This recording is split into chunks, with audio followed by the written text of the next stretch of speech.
Then cultivate your bodhicitta motivation so that all of us are on the same page, so that we're all in harmony about what we're doing and why.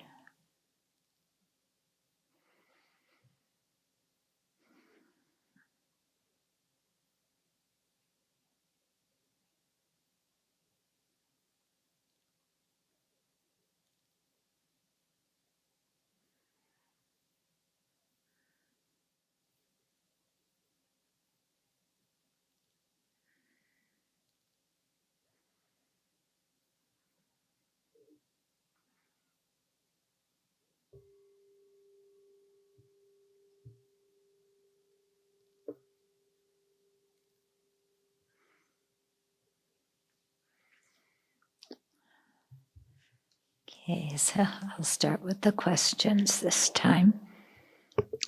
So in Buddhist meditation, is there a specific drishti to go along with different mudras and mantras like yoga, or is it just closed eyes and softened gaze? So I didn't know the word drishti. This is a question coming from Hindu yoga, which I'm not familiar with. So in general, our eyes are a little bit open, but down so that some light comes in, but we aren't looking at anything. Doing Dzogchen meditation, often the eyes are open and looking straight ahead. But I don't know of anything. There were, I don't know, quite a number of Hindu drishtis, eye positions, and this coordination with mudras and mantras. I don't know anything about this. I haven't heard about that in Buddhist Tantra. When we remove the object of attachment, for example, we remove all the unhealthy food from our house so we don't overeat. There's no provision that if you remove unhealthy food, you don't overeat. No provision, but let's pretend there is, okay? So, for example, we remove all the unhealthy food from our house so we don't overeat. Can we truly overcome attachment to that object? No. Yeah, overcoming attachment isn't a question of not having any contact with the object. I mean, there's lots of things. Poor people don't have contact with, riches and monies and yachts, but that doesn't mean they aren't attached to having those things or getting those things, okay? If we're not in contact with the object of attachment and actively work with our mind to resist it, will the renunciation we develop be enough to go with us into future lifetimes so the attachment is broken for good? No. Okay? First of all, to deal with attachment or anger or whatever, it's not just staying away from the object. I mean, if it were, that would be pretty easy. Yeah, you dig yourself in a hole and you sit in a hole and cover it with dirt and that's it, okay? No, we stay away from objects that we're very attached to because our mind is uncontrolled. And that space of not having contact with that object gives us the mental space to develop wisdom regarding the object and to understand the disadvantages of attachment, to contemplate the ugly aspects of the object, like we did yesterday in terms of the body, to contemplate the impermanence of the object, or, these kinds of things. So the idea about staying away from the object is simply to give us the mental space so that we can develop several of the antidotes to counteract the attachment. Okay. The initial antidotes to counteract the attachment will counteract it when the attachment is happening, but it won't cut the continuum of attachment from our mind. That only happens when we realize the emptiness of inherent existence. And it doesn't happen the first time we realize emptiness. We have to follow a path for quite a long time that gradually cleanses the mind of the attachment and uproots the seed of the attachment so that attachment can no longer arise in our mind. Okay? So there's, the immediate antidote is stay away from it.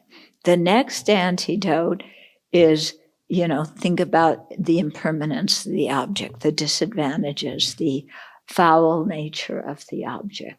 Yeah. And then that cuts it for the time being. Then it's the realization of emptiness that gives the mind the power to cut the attachment so that it can never appear. But that, takes time to develop. It's like when you have a really, really dirty cloth, you don't just wash it once. You have to wash it repeatedly and with a very, very strong cleaning agent. Okay? So it's similar with cleaning the mind. Okay. Well, the purification practices we do to purify past harmful behavior be as effective if we're not actively resisting the object of attachment, because we completely stay away from the object.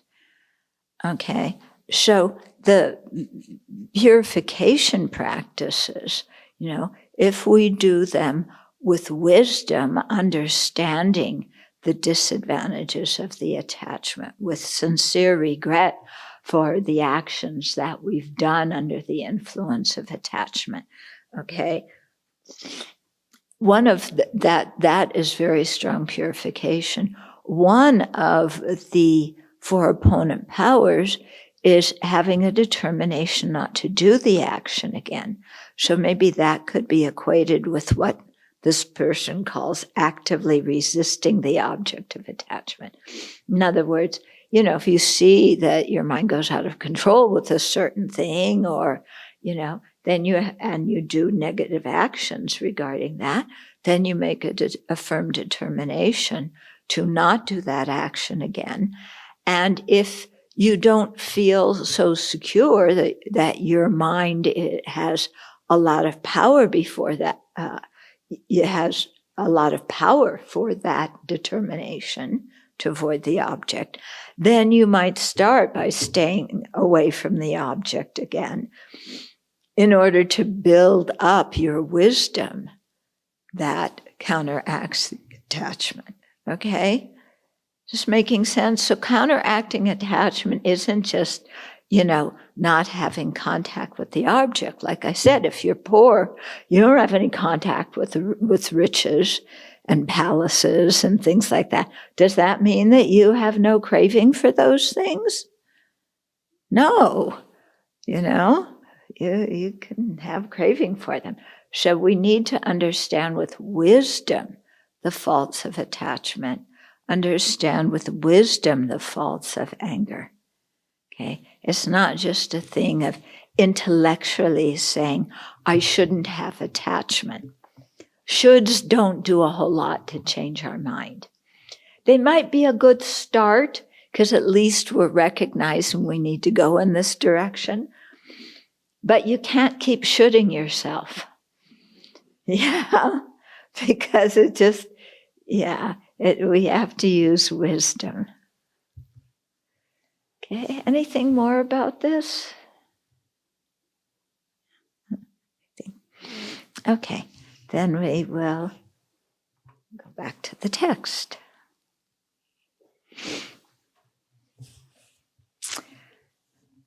Okay.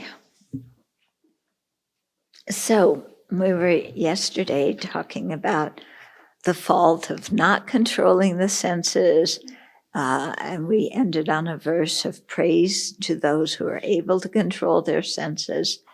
Okay, so, control of our senses is actually quite important, and it's something that's taught from the very beginning of the path. Why is it taught? Because our mind is uncontrolled.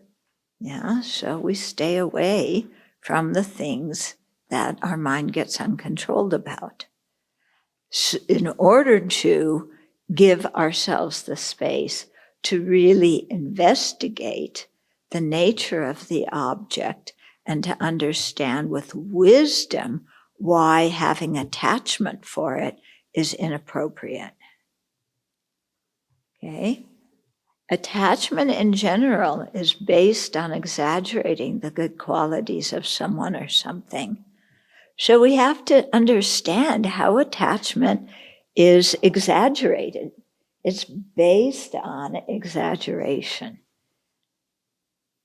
Yeah. And if we can't see that exaggeration, then it's going to be difficult to overcome it. Yeah, it's like if you can't see dirt in your house, it's difficult to clean it. Yeah. So we have to really see how attachment exaggerates. Now you're going to go, but when I love somebody, there's no exaggeration.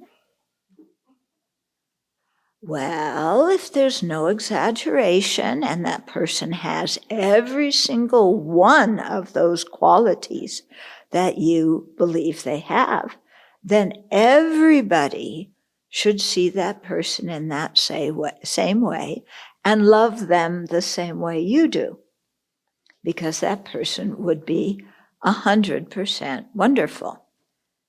Okay.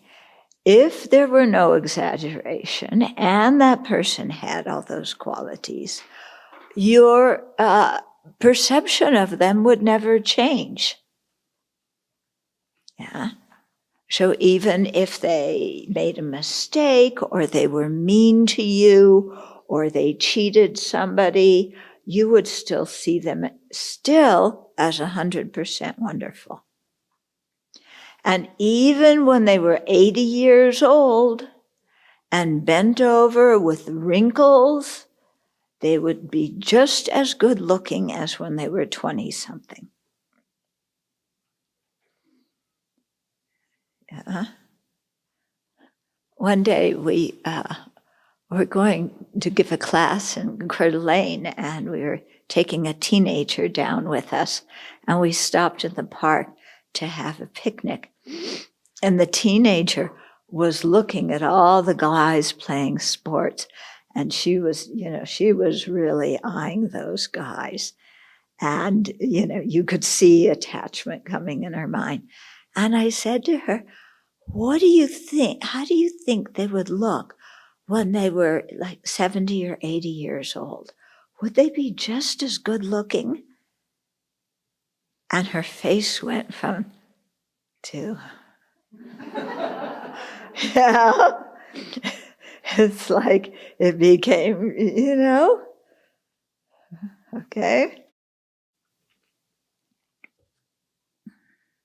Okay, so now we're on the topic of getting rid of attachment by recognizing the characteristics of the object. So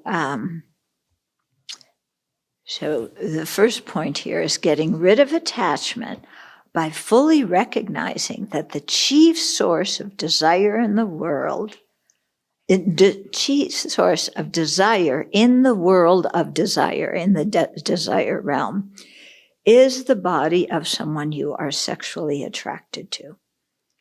Because that the sexual, not just sexual, but also romantic, emotional thing, that is the strongest attachment we have as human beings, for most people.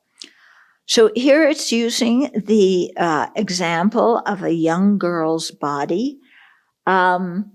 This may not work for many of us, so it means I'll just change the words.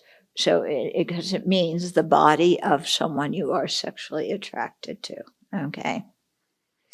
So regard the body of someone you are sexually attracted to on its own. Just look at it for what it is. It smells so foul. Its openings, 8 or 9, a pot of filth, insatiable and clothed with skin. Regard too the ornaments on their own. So this is verse 25. Okay, so before we talked a little bit about the unclean nature of the body. Here it comes again, because this is a very effective meditation.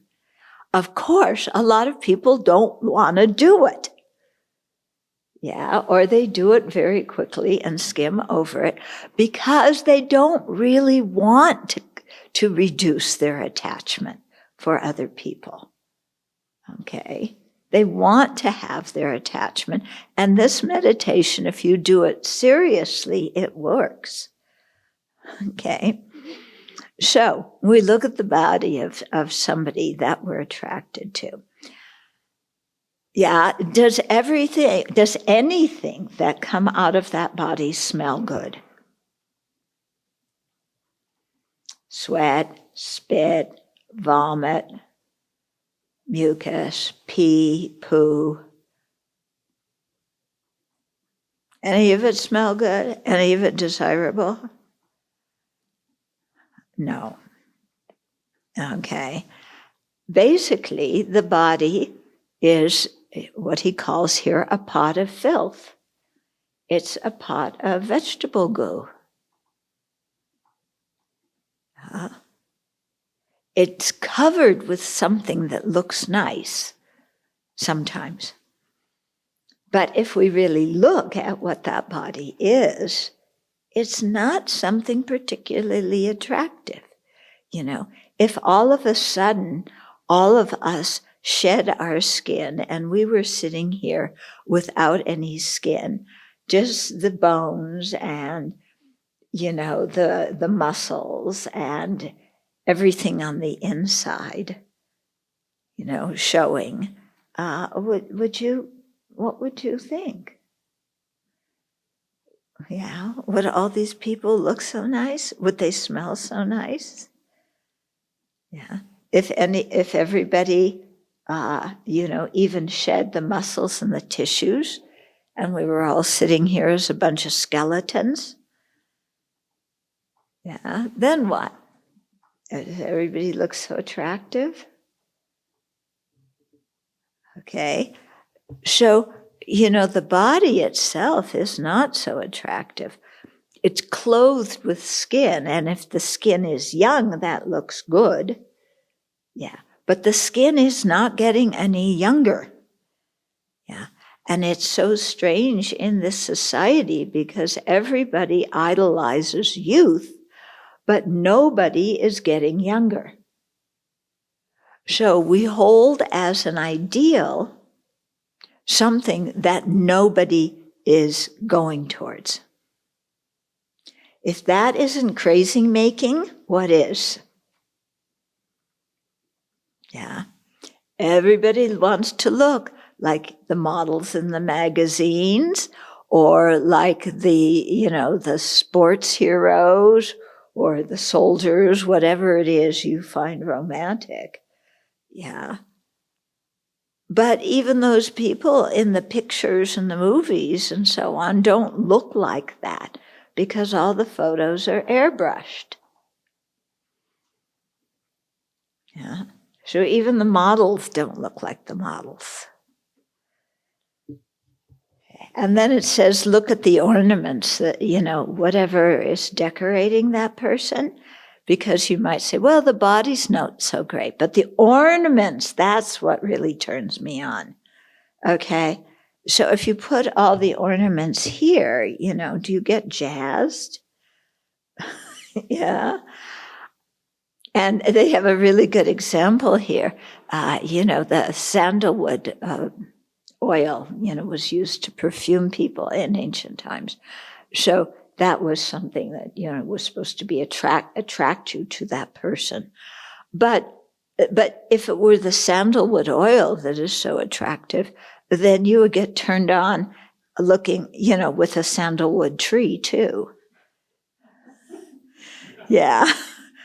And that doesn't happen. Okay.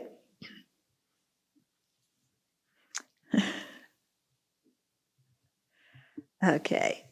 So, really take a look at what it is we're attached to. Then, the next outline is getting rid of attachment by understanding the way desire generally functions. This is interesting here.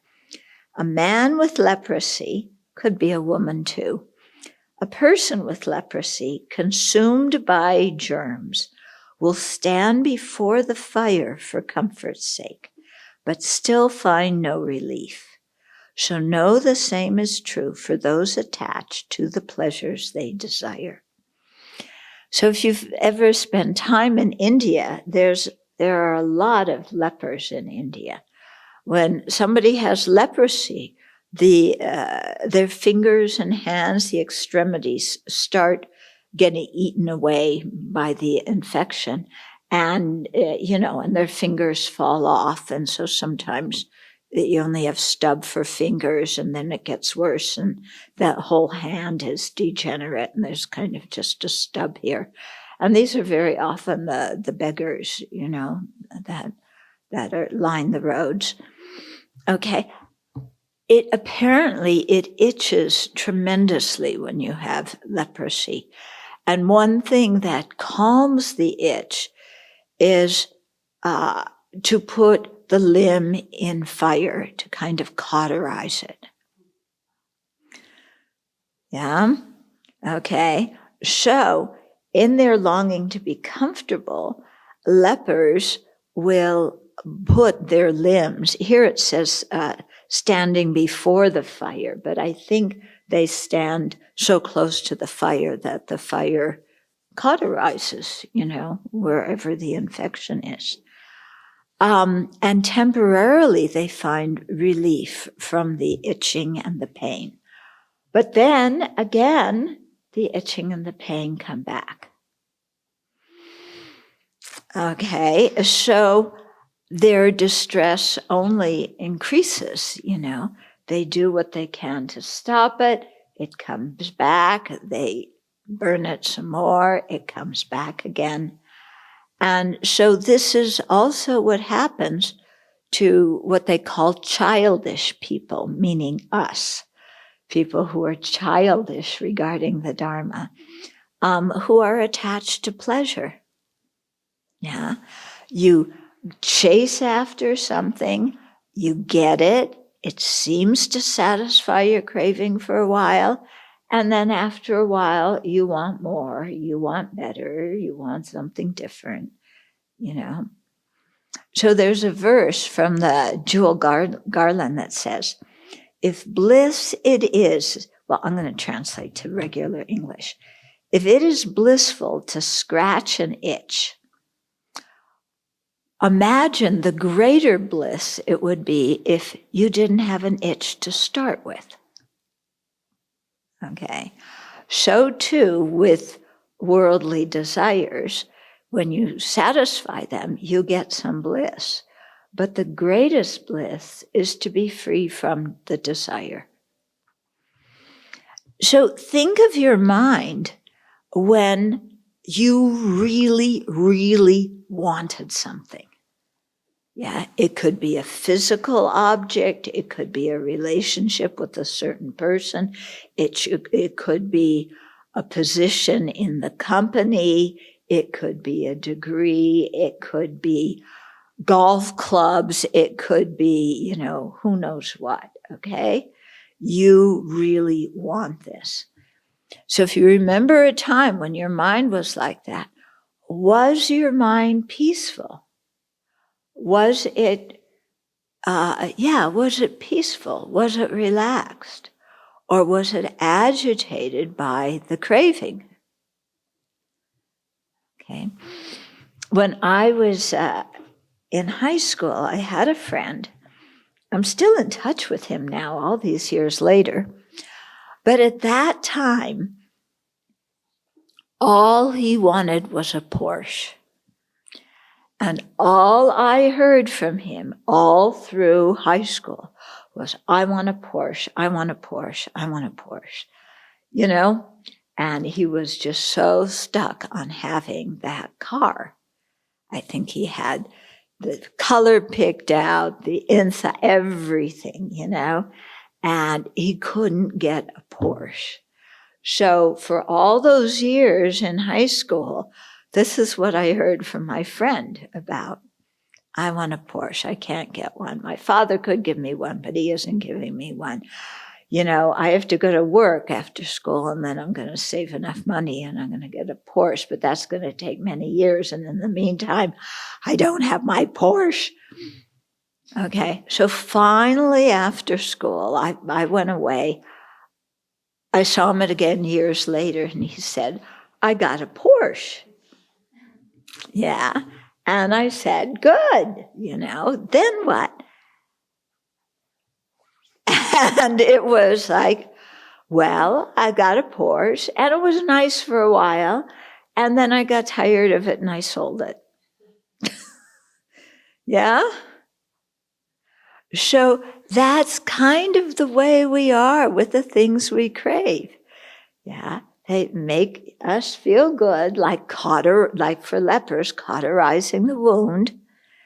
And then, again, later, we're back where we started from. Another analogy is drinking salt water. You're really thirsty, you drink salt water, it feels so good, and you wind up more thirsty than before. Okay, so same kind of thing.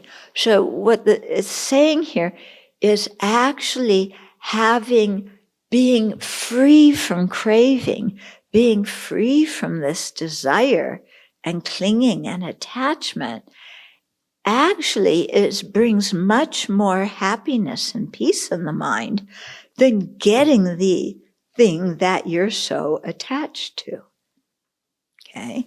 And so it's saying, if we really want to be happy, you know, try and counteract these uncontrolled desires. Yeah?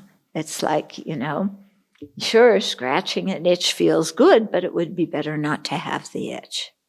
So same thing with the craving. Okay. Now, so that was verse 26. Verse 27 is talking about the 8 worldly concerns. Oh, so the first thing is talking about the antidote itself. So just to give you an idea of the 8 worldly concerns, there are 4 pairs, okay? Attachment to getting money and material things, and feeling really let down when we can't get them, or when we're separated from them, or they're stolen. Okay, that's the first pair. Second pair is attachment to praise and approval. You're so wonderful, you're so good. And aversion to criticism and blame. So you see how the 2 things of each pair are, you know, how they work together. You're attached to one thing and you're averse to the opposite. The third one is having a good reputation and, you know, distaste for a bad reputation. So the praise and blame is more on an individual basis. You know, somebody's saying to you, reputation, your reputation with a big group of people. Okay. And then the last one is, you know, happiness at good sense pleasure things, like seeing nice sights and sounds and smells and tastes and tactile sensations.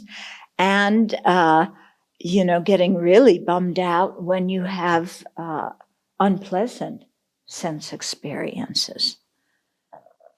Okay, So we all like to think we're very renounced and we don't have these attachments and aversions. Check up. Yeah. That's what Lama Yeshe would always say to us. Just check up, dear. Yeah. Okay, so verse 27 says, in order that you see the ultimate nature, okay, the ultimate truth, get used to truly understanding things. No other practice is there such as this, possessed of special virtues such as these. Okay, so if we want to realize the ultimate truth or the ultimate nature of how things really exist, then we have to really analyze and examine things. Okay, so understanding emptiness isn't just a thing of closing our eyes and getting rid of all images and conceptions in the mind. Yeah, not thinking about anything. That is not the realization of emptiness.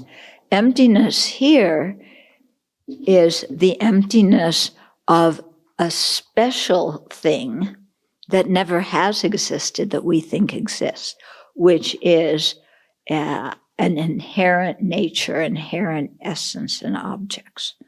Okay? So it's not saying that nothing exists. It's the absence of a false mode of existence that we believe with all our heart exists. But we don't even realize that we believe that.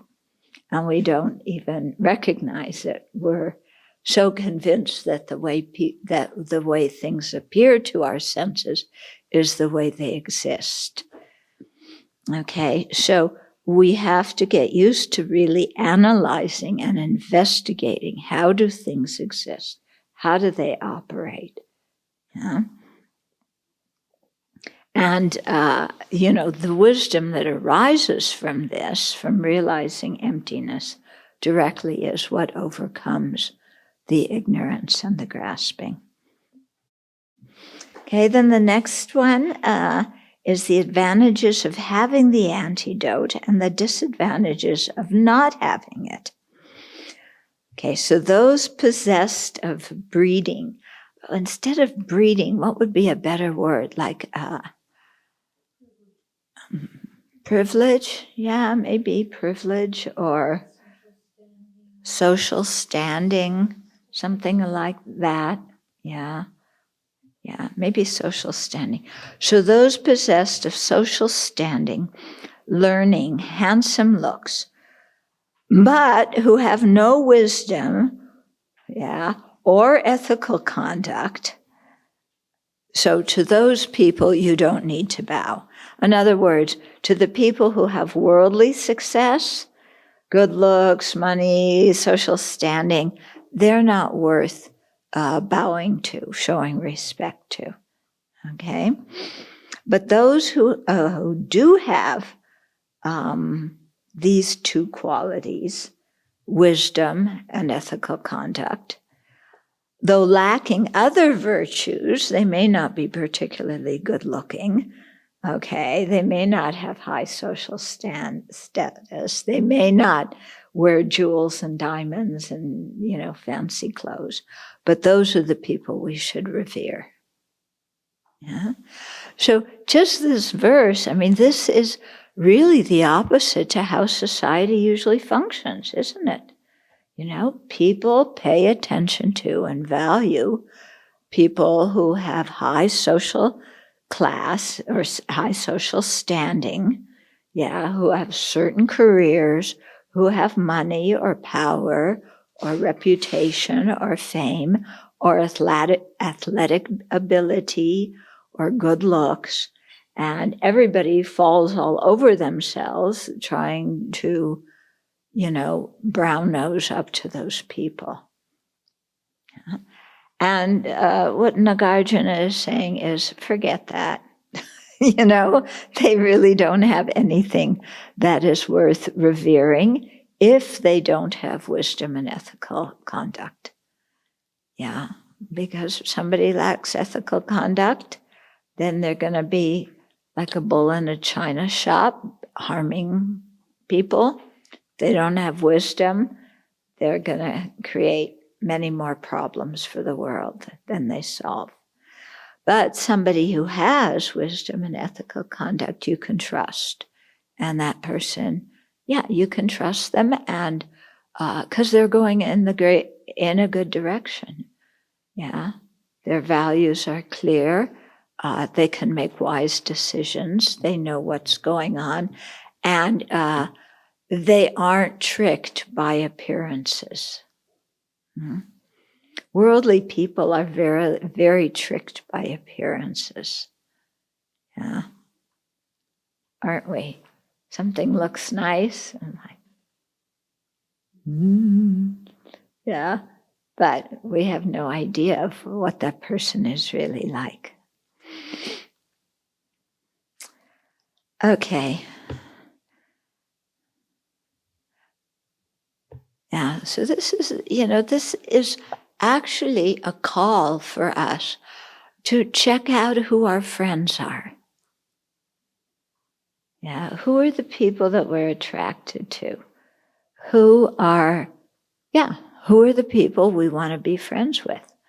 Are they people who comport themselves with ethical conduct, with sense restraint, with kindness, with integrity? Or are they people who are rich and famous and well-connected and can introduce us to other well-connected people? Are they part of the in crowd? Yeah, remember the in crowd from high school? Yeah, and we still want to be part of the in crowd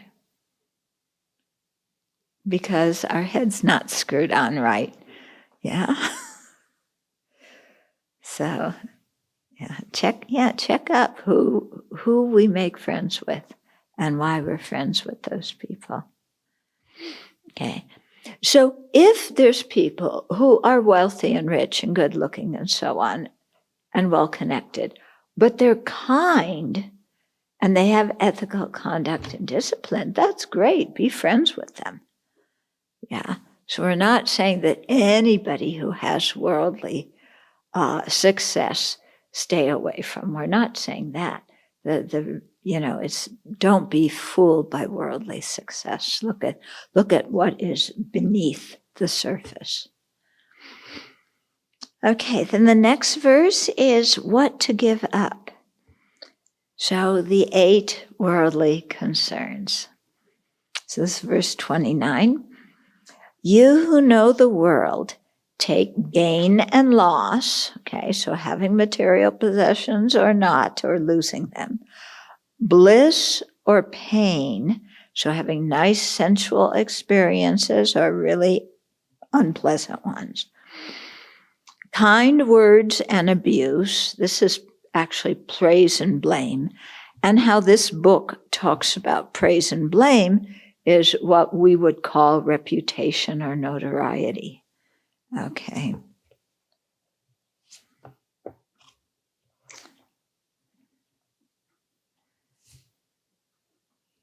Let me just.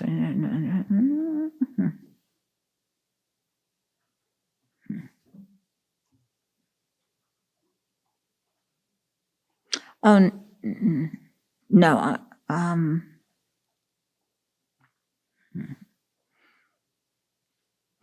Okay, yet here they say just hearing pleasant words and unpleasant words.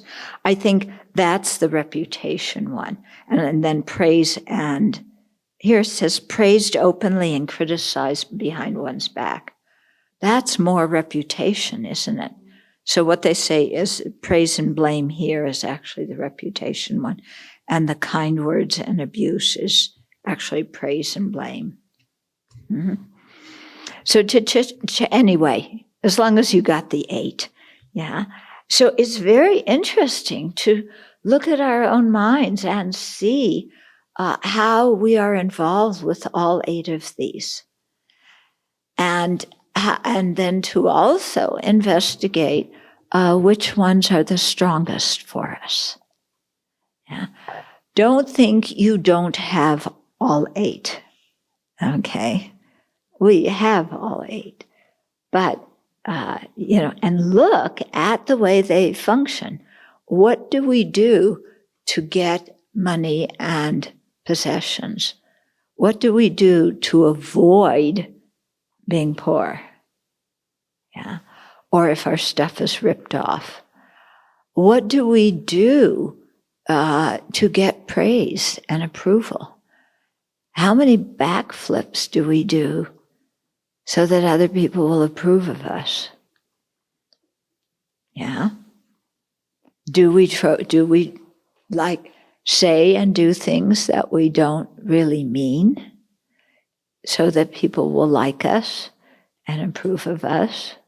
Do we lie, telling them what they want to hear so that they'll think we're okay people?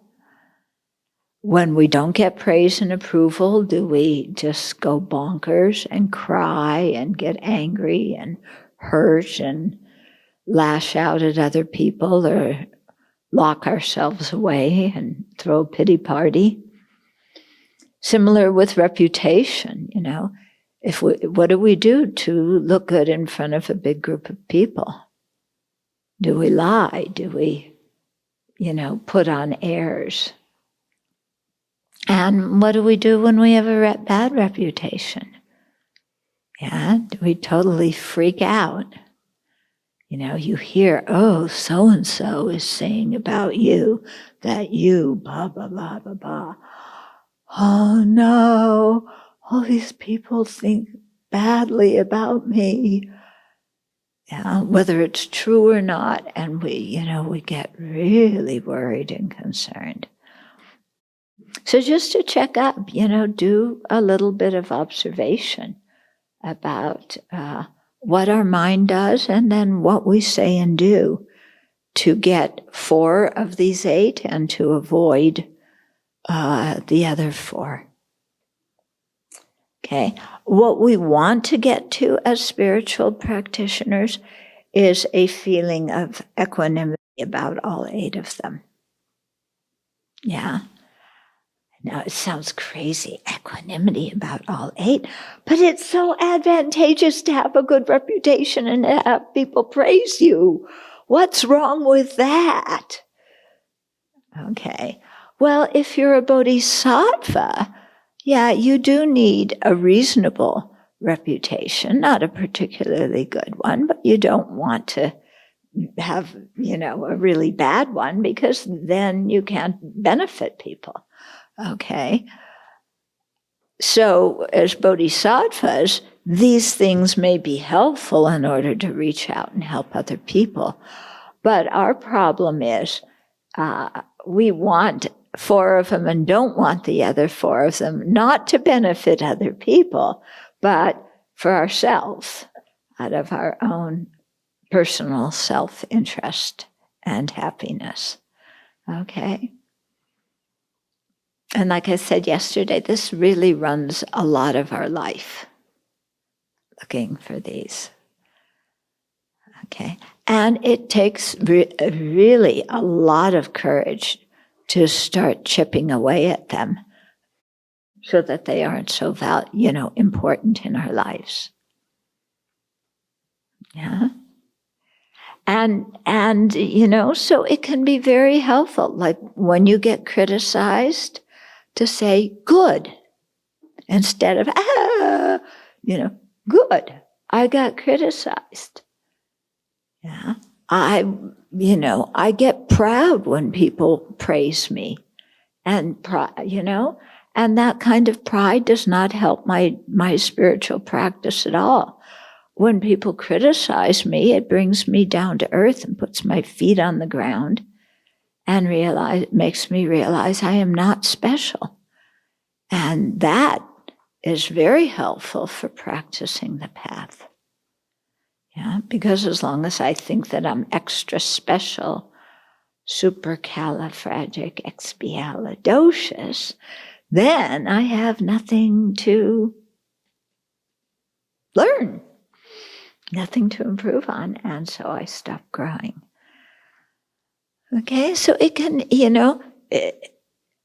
when they talk about how bodhisattvas practice, when bodhisattvas face problems, they say good, because they see the benefits of having problems for their spiritual practice. So yesterday when we were chanting the 37 practices of bodhisattvas, Sunday when we chanted the 8 verses of thought trading, there's verses in there about, when somebody criticizes you, you put them on your crown and see them as your spiritual mentor. Yeah. And when, when someone cuts off your head when you haven't done anything wrong, what do you do for that one? Is that the one where you speak about other people's good qualities? No. You take, yeah, okay, so you imagine taking all their negativities upon yourself instead of saying, go to hell.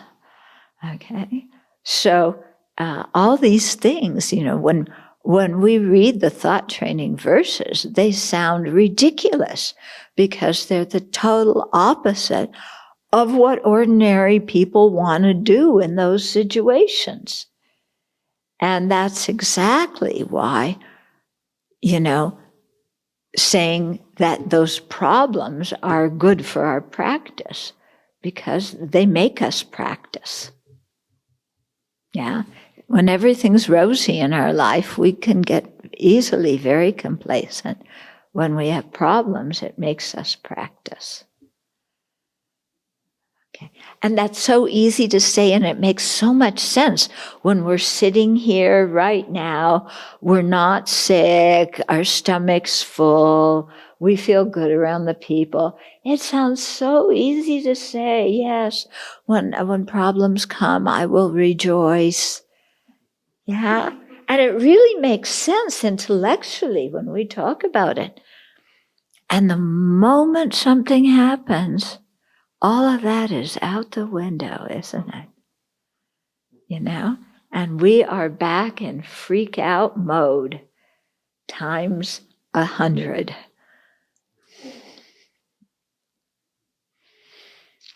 Yeah. Somebody dents your car, you freak out. Somebody steals even some small thing. Yeah, you freak out.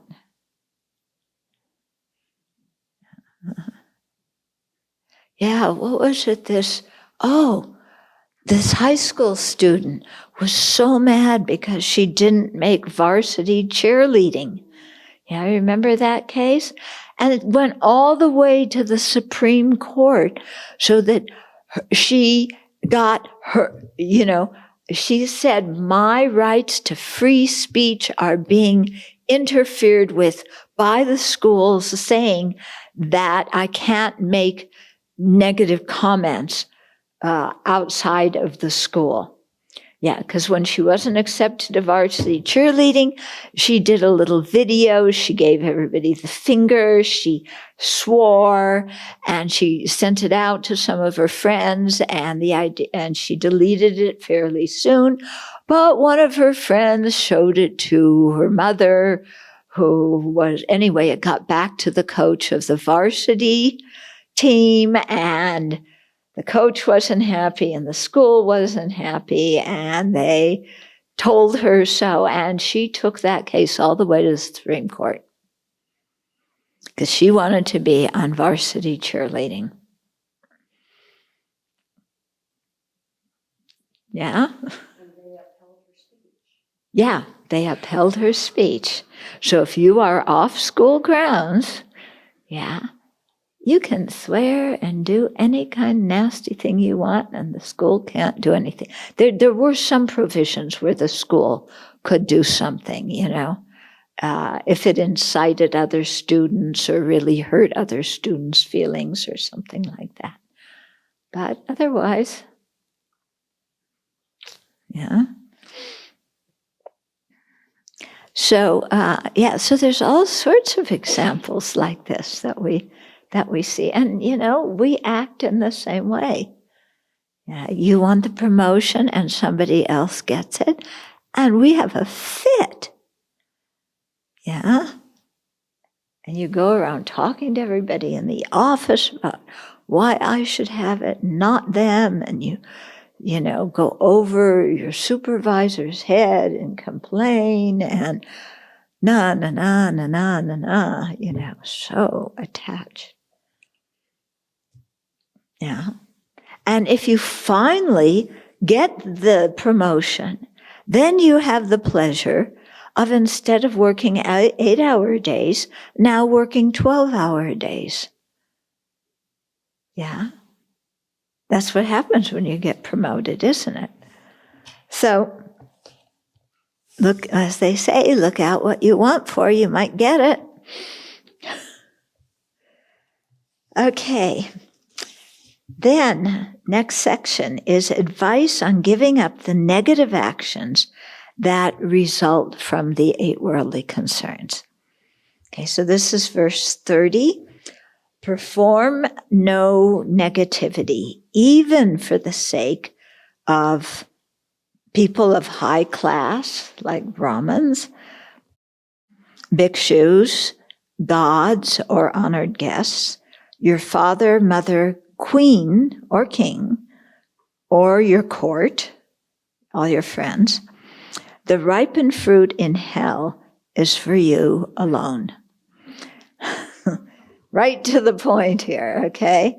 So what he's saying here is we may think, well, if I do a negative action, but it's for a good reason, okay, because somebody of high class asked me to do this and I should follow their request, or it will benefit monastics, or the celestial beings might like it, or honored guests will think better of me if I please them this way, or my mother or father want me to do this action. And it's, we always hear about how good it is to be kind to your parents. So, I should do this action, even though it's illegal, even though it harms other people, even though my intention is non-virtuous.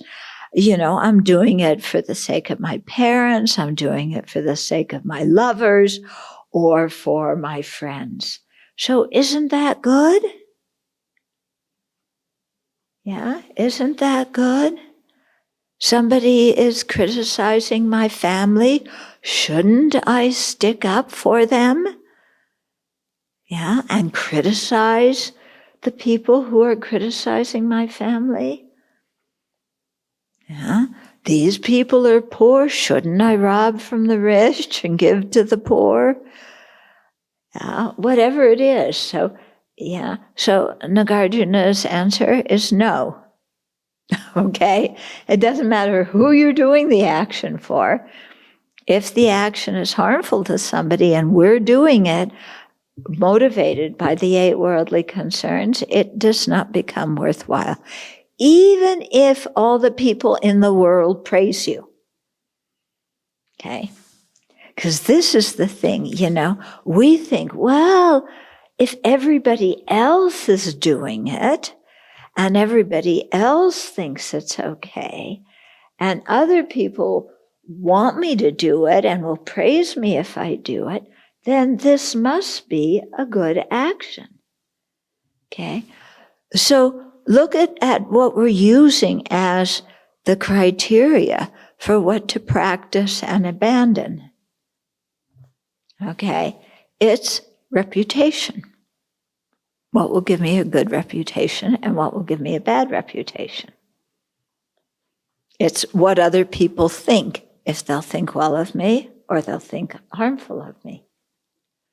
So it has nothing to do with using our own wisdom to make a wise decision and having integrity, being accountable for what we decide, accepting responsibility, changing things if they need to be changed.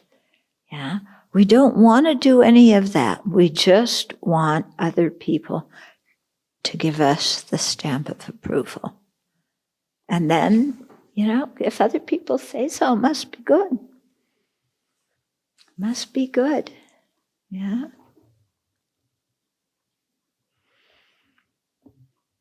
Yeah, you can ask Michael Cohen about that. I got an email asking me not to talk so much about who, or to use him for example. So I'm not talking about him. I just mentioned Michael Cohen.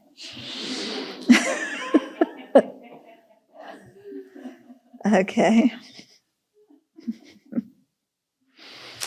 Okay. Then the next section is about distraction by wealth. Yeah. But these people are such good examples. The person who wrote me the email said, surely there must be other people you can use for examples. But these people, it's so easy. I don't need to search so hard. Okay. So distraction by wealth. So the first outline under this is a general explanation of the kinds of wealth to be adopted and abandoned. So verse 30, oh, wait a minute. I didn't do verse 31, did I? Okay, so let's go back to verse 31. Why it is necessary to avoid negative actions. Although performing wrong and negative deeds does not at once, like swords, create a gash. Okay, so you can perform negative deeds. You don't instantaneously feel the result of them. It's not like somebody with a sword cutting you, the cut's right there, it doesn't come 5 years later or your next lifetime or anything. Okay, but when death arrives, these negative actions will show their karmic fruit. Will show, when death arrives, those negative actions will show, their karmic fruit will clearly be revealed. Okay, so, we may do negative things and we don't have any bad repercussions. Just you commit a crime and, nobody finds out. And, there's no specific victim that you can point to that's harmed. And nobody knows. And even if they know, they say, but everybody does that. Okay. Then, we feel it's okay. There's no negativity. But what Nagarjuna is saying, you may not have a painful result now as a result of that action. But at the time of death, when our karma, the karma that will determine what our next rebirth is ripening, that's when you will see the result of those actions. Okay?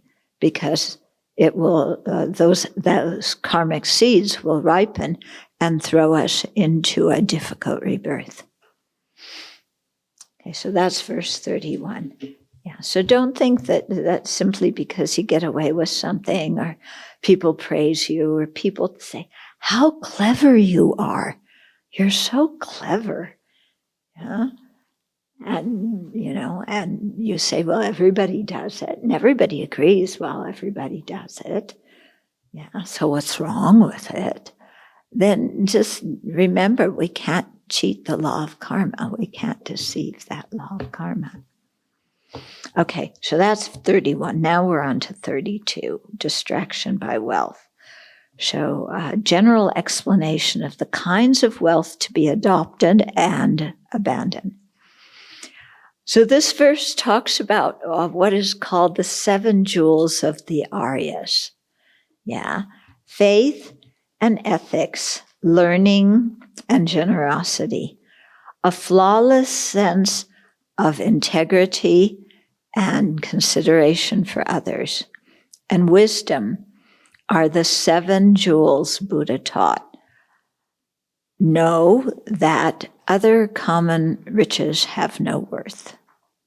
So you may have lots of jewels and diamond rings And I don't care if diamonds are a girl's best friend. I mean, what is that about?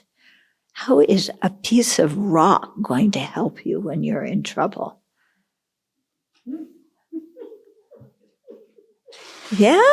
I mean, isn't that saying diamonds are a girl's best friend? Yeah. So when you get engaged and he gives you diamonds, then you've hit the jackpot. But what is your diamond going to do for you? It's a rock. Yeah. When you're hungry, when you're thirsty, when you're cold, when you're lonely, is that rock going to do it for you? Yeah. Why do we hold to these things? Okay, so common riches, similarly, aside from diamonds, money, your red sports car, your yacht. What else? Yeah. Oh, I can't use that example. But, okay, I'll generalize it. The number of older men who marry models. Yeah? Have you ever noticed that? Yeah? So the model you marry becomes a status symbol. That is a common richness, that people think will improve their lives. Yeah? For the model, then she has a sugar daddy. So she hit the jackpot. So both of them, are happy being miserable together.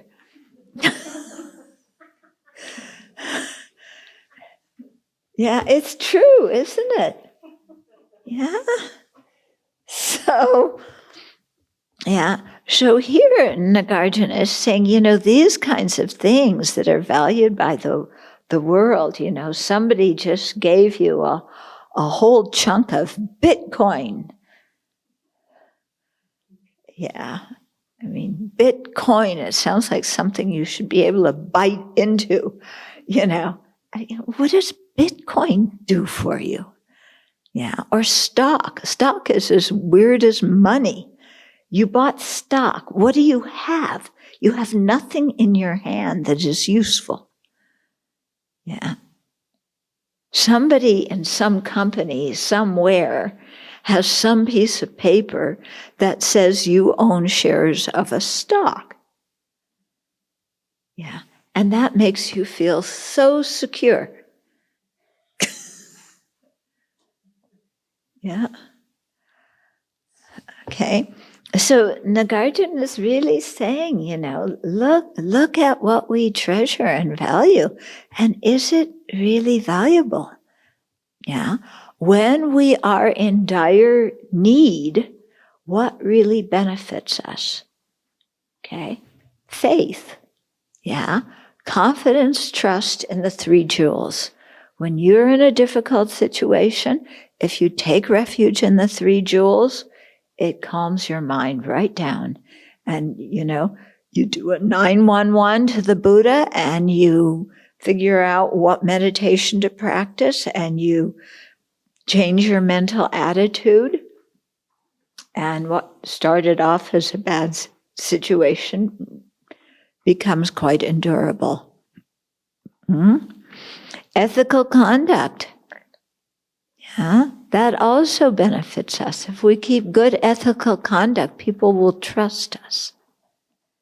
Yeah, if we are reckless, people see our reckless behavior, we're lying and cheating and da-da-da-da-da. Why should they trust us? Why should they help us? Okay, ethical conduct is a real richness, not only for this life, but for creating the causes for a good rebirth. Learning, similarly here, it doesn't mean learning rocket science. Yeah, rocket science, sorry. Okay, I have to apologize to the physicist, Yeah. Rocket science may take you to Mars, but you think you're going to be happier on Mars than here? You'll have a Mars bar. Yeah. Yeah, and everything will really be red. But it's still Mars. Whereas learning the Dharma really enriches our mind. And when I spoke to Tibetans who were imprisoned after the Chinese takeover, it was their Dharma practice that kept them sane during that time. That's how they occupied their time. One monk told me his family had been wealthy. He was imprisoned in his family's house because the family was turned into a prison. And he had his Dharma practice. He knew all of his different practices. He had things memorized. So he did retreat while he was in prison. He couldn't have a mala, prayer beads, to count the number of mantras. So he was able to kind of guesstimate when the sun was here and it went to there, how many mantras he would say. And so that's how he counted his mantras. Yeah. I told you about Pelden Gyatso, just for him remembering his holiness, and what his holiness meant to him, that kept his mind sane. And I think, too, for the people who were tortured, and there were many of them who were tortured, nuns, monks, and so if you have the Dharma in your heart, that protects you. Okay, learning generosity. If you really take delight in giving, whatever situation you're in, you can reach out and connect with people. A flawless sense of integrity. When you have your own sense of integrity, then you're free from guilt and regret and so on, because you act according to your own values and principles. Okay, what it says decency here, this is what we usually call consideration for others. Well, where we restrain ourselves from negative actions so that we won't disturb the faith and confidence of other people. Okay? Because when we behave badly, it influences other people. As you can see, when there's scandals in religious organizations, it makes, it harms the faith and practice of other people. Okay, and then wisdom is the seventh one. Some wisdom about, what the ultimate nature is, wisdom about how things function, and skillful means being wise about how to benefit other people. Okay, so these are the 7 jewels of the Aryas. And if, the more we're able to cultivate these in our mind, the more protection we have, the more security we have, the more wealth we have. And so when we study the biographies of the really great practitioners, these are the kinds of qualities they had. Yeah, they weren't people who were grasping for worldly renown and worldly wealth. Okay, that was verse 32. Okay, then now specific trivial pursuits to be given up. Yeah, so it doesn't have the modern ones. We'll have to extrapolate and think of what the modern ones are. But some of these are still practiced today. So, gambling. Yeah, going to the casinos. When you fly into Spokane, what do you see at the airport? The ads for the casinos. Yeah, so gambling is very detrimental for people. It helps the tribes, and in our case, the tribe, ours is the Kalispel tribe. They have helped the Newport community so much. They are incredibly generous, you know. So the tribe, I mean, they make their money from the casino, but they plow all the money back into the community, not just benefiting their own people, but the bigger local community. But still, gambling just easily destroys families, doesn't it? In Singapore, they built two huge hotel gambling site things. Yeah, enormous ones. They have a bridge connecting the two towers, don't they? Yeah. Yeah. Yeah, and connected in the middle and gardens all around. And they were built for foreigners to go to. If you're Singaporean, you have to pay how much to go in? Yeah. Visitors, foreigners go in free because the government doesn't care about ruining the families of foreigners. But if you're Singaporean, you have to have enough money to cover the fees in order to ruin your family from gambling your money away. Interesting, isn't it? Yeah. Very interesting. I'm glad I'm here saying that's not in Singapore. Otherwise, I might get in trouble. Yeah. Yeah. Yeah. All these little old ladies, they come to meet us at the airport every year, you know? And they come to the airport to meet us because while waiting for the plane, they can gamble.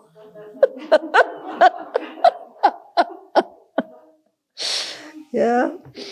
Okay, public spectacles and shows. We have lots of public spectacles here, don't we? Okay, so from military parades to Broadway shows to, action films, what? Rodeos, yeah. Our community had a rodeo like last weekend or something. All these public kind of things, dancing and discos and rock concerts and, just about anything that you usually think of as fun. Yeah. Okay. Yeah, I mean, do you remember screaming when the Beatles came on stage? I didn't scream. Yeah, did you scream? Huh? Yeah, I screamed. Yeah. I still scream.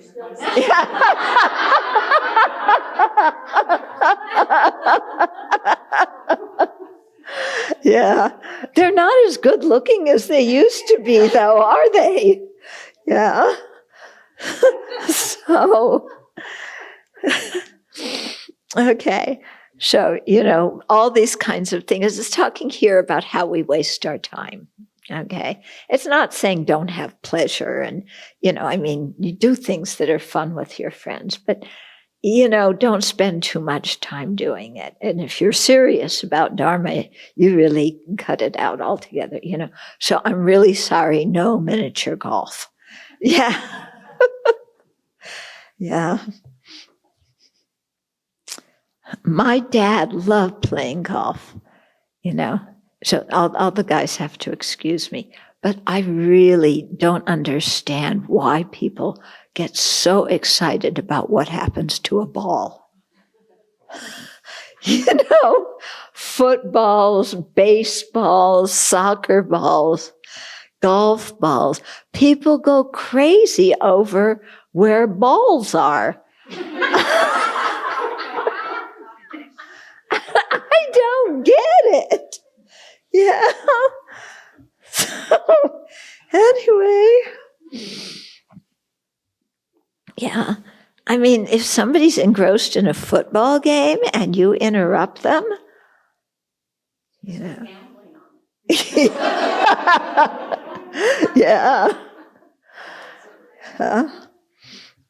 Yeah, my nephew played football. It was really a stretch. It really showed my love for him that I tried to understand what football was about. I mean, it's something, I don't understand. Yeah.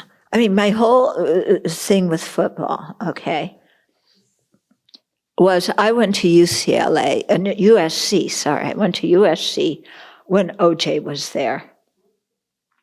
Okay, so my freshman year at USC, OJ is playing, what was his position?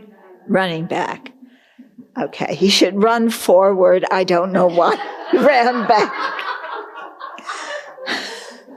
Okay, but this guy that I really liked invited me to go to the football game. So I accepted, that, even though I don't understand football and I think it's totally boring.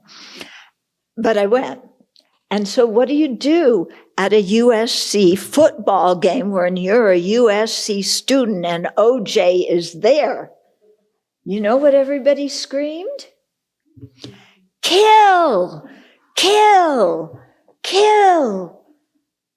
Seriously, I heard it with my own ears. This was the cheer for OJ. Kill! And then look what happened to his life. Okay, so good to avoid these things. I couldn't bring myself to yell kill. I was sitting in this audience, all these people were screaming kill. And it's like, hey guys, this is the Vietnam War that's happening. Why are you screaming kill? Anyway, okay, gambling, public spectacles and shows, and indolence, lying around. Okay, so you go to a 5-star hotel that has, 4 swimming pools, and you get a really classy, what do you call it, lounge chair? Yeah, and you sit in the lounge chair all day so you can get skin cancer.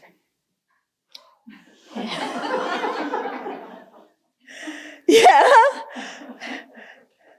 So, Okay, bad company. So those are people who, bad company often are people that we consider friends who want supposedly the best for us, but they only have the viewpoint of this lifetime. So they encourage us to do things that bring us happiness of this lifetime that inflame our afflictions.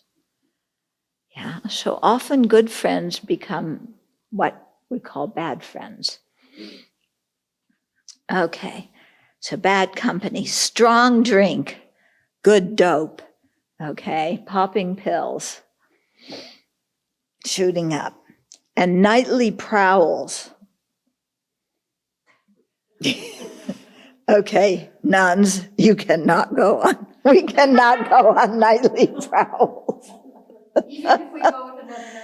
Even if Come on,